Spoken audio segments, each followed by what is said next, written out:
Hello, everybody. Welcome to a new episode of Sport Talk. I am your host, Evan, and today we have the fourth and final part of my 2022 NCAA bracket. Today we're covering the Midwest Division, and so we're going to get right into it with the first game against the number 1 and 16 seed Kansas and Texas Southern.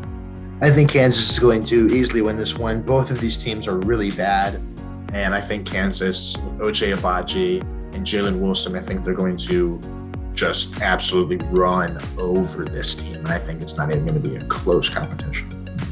This next game is Creighton and San Diego State. I'm going to have San Diego State winning this one. And the only reason why I didn't have Creighton is because Ryan Nembhard did suffer a season-ending injury and he will not be playing. And he's their offense, basically. And without him, they've struggled.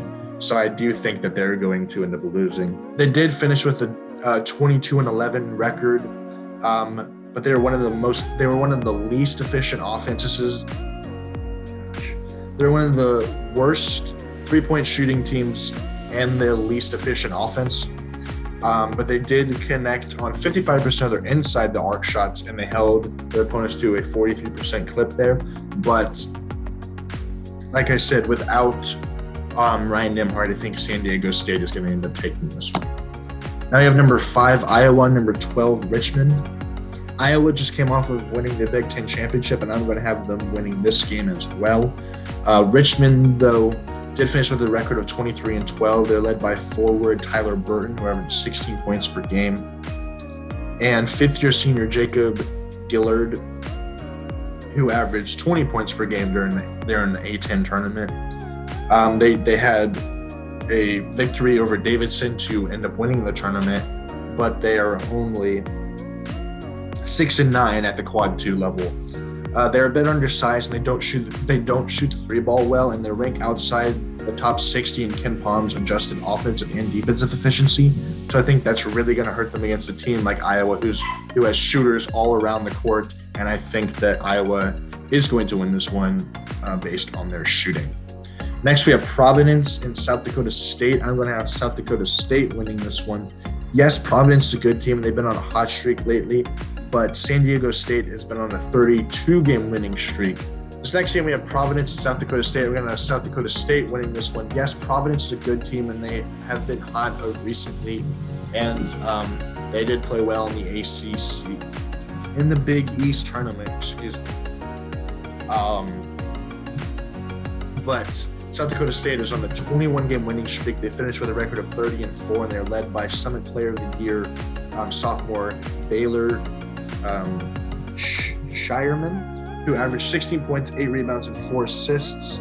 And they live and die by the three-point shot, as they averaged 87 points per game. They did get blown out by Alabama, but they ranked 12th in Ken Palm's offensive efficiency and 222nd in the defensive efficiency. So they aren't a good defensive team, but they are a great offensive team. And so I think that with them having this win streak that they're on and them being that great offensive team, I think that's going to just push them over the edge, and I have them beating Providence in an upset. Now, this next game is LSU and Iowa State. I'm going to have Iowa State winning this one. LSU did just fire their coach, Will Wade, due to allegations against him, and LSU really doesn't have any great players. They have had some okay wins, and they are led by forward Tyree Eason. But as you can see here, they have wins against Kentucky, Tennessee, but then they lost to Arkansas 3 times, lost to Auburn by 15, lost to TCU. So they have struggled in some games and played good in others. But Iowa State, they finished with a record of 20-12, and they are led by Penn State transfer Isaiah Brockton, who averaged 17.7 rebounds and has shot 38% from 3. And they have wins over Memphis, Xavier, Creighton, Iowa, Texas Tech, and Texas. So those are all fairly good teams. And they have only been held below 55 points 7 times, and they are great at forcing turnovers, as they are 10th in adjusted efficiency according to Ken Palm.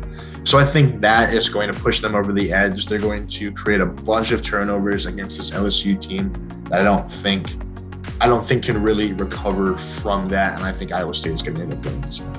This next game against Wisconsin and Colgate, I'm going to have Wisconsin win this one.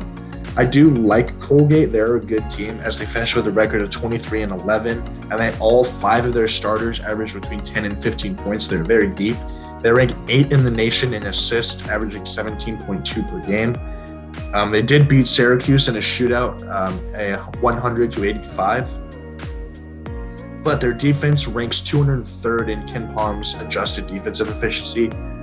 They are on a 15-game winning streak, though, and they did finish 2nd in the country in shooting from beyond the arc at 40%. But I think that Wisconsin is going to win this game due to, in part, of Johnny Davis. Johnny Davis is an incredible player. He is up for Big Ten Player of the Year. He is their lead scorer, and I don't think Colgate has played anyone near his level of talent, and I think he is going to lead this Wisconsin team past Colgate on to the next round. This next game against USC and Miami, I'm going to have USC losing this one and Miami moving on. Miami finished with a record of 23-10, and they're led by Cameron McGusty, who averaged 17 points and shot 37% from 3. And they have wins over Duke, Wake Forest, Virginia Tech, and North Carolina. So they have big wins there in the ACC. And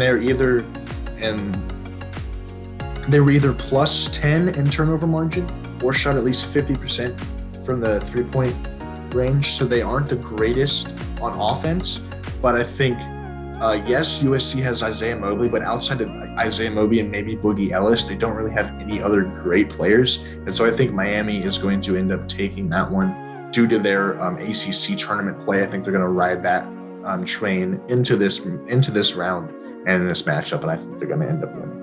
Next, we have Auburn and Jacksonville State. I'm going to have Auburn winning this one by an absolute landslide. Jacksonville State shouldn't even be in the tournament. They didn't even win their conference tournament, but because Bellarmine was transferring from Division II to Division I due to those rules, they weren't able to play in any tournament. So Jacksonville State got in outright because they had the best record in the conference. They did finish with a record of 21-10. They're led by 5th-year senior guard Darian Adams, who averaged 15 points per game, and they did finish 16-4 in their last 20.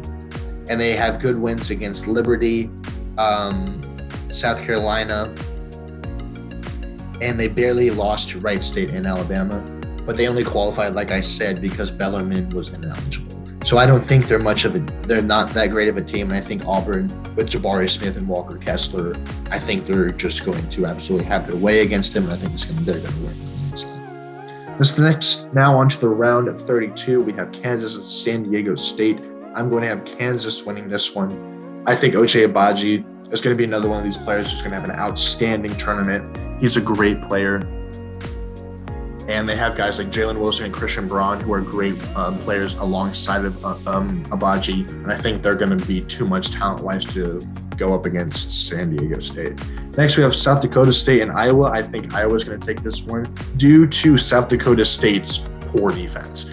Yes, I feel like they'll do just enough to get over Providence, but I think Iowa is a much better, well-rounded team than Providence is, and they're a better shooting team. I think that their shooting is really going to hurt them because they're going to get threes and threes and threes and threes, and South Dakota State is not going to be able to outshoot them. Next, we have Iowa State and Wisconsin, but I'm going to have Wisconsin moving on this one. I think Johnny Davis, again, is a great player, and I think he's going to be just too much for Iowa State to handle. They do have wins against Purdue twice, Houston, Iowa, Ohio State, Michigan State, St. Mary's. So they're a great team. I just think they're going to Ohio State. Next, we have Auburn and Miami. I'm going to have Auburn winning this one. Walker Kessler is a great, tall, big, and Jabari Smith is potentially the number 1 pick in this next NFL draft. And I think Auburn is going to win this one because Walker Kessler is a tall, great center, and they have Jabari Smith, who's a projected number 1 pick in this year's upcoming draft. And I think they're going to be too much for Miami. Next, we have Iowa and Kansas. I'm going to have Kansas winning this one. I think Ochai Agbaji, again, is going to play a great game, and I think they're just going to outduel Iowa because Iowa really doesn't have much star power, and I think you kind of need that when you're coming up the stretch here. Next, we have Wisconsin and Auburn. I'm going to have Auburn taking this one. Auburn, again, great team. But I think that I don't think that Wisconsin is going to be much of a match for them. I think it's going to be close, but I think Auburn's going to be. And then I'm going to have Kansas beating Auburn and Kansas moving on to the Final Four. So the Final Four is set. Gonzaga, Kentucky, Arizona, and Kansas. And I'm going to have a matchup between Gonzaga and Arizona. And your 2022 national championship is going to be the Arizona Wildcats. I have them beating Gonzaga narrowly. And I think it's going to be a great game and hopefully a fun and exciting tournament. And so, yeah, there's my recap of the Midwest real quick. I have Kansas and San Diego State, Iowa and South Dakota State, Iowa State and Wisconsin, Miami and Auburn, and then Kansas, Iowa, Wisconsin, Auburn, Kansas, Auburn, and then Arizona and Kansas in the Final Four. And then I have Arizona beating Gonzaga in the national championship game. So let me know what you think of my Midwest picks, if you agree. And also let me know if you guys watched all 4 videos and watched all 4 parts of my bracket. Do you think it's a good bracket? Do you think I had too many high seeds winning? Did I have too many upsets? Let me know what you guys think in the comments below.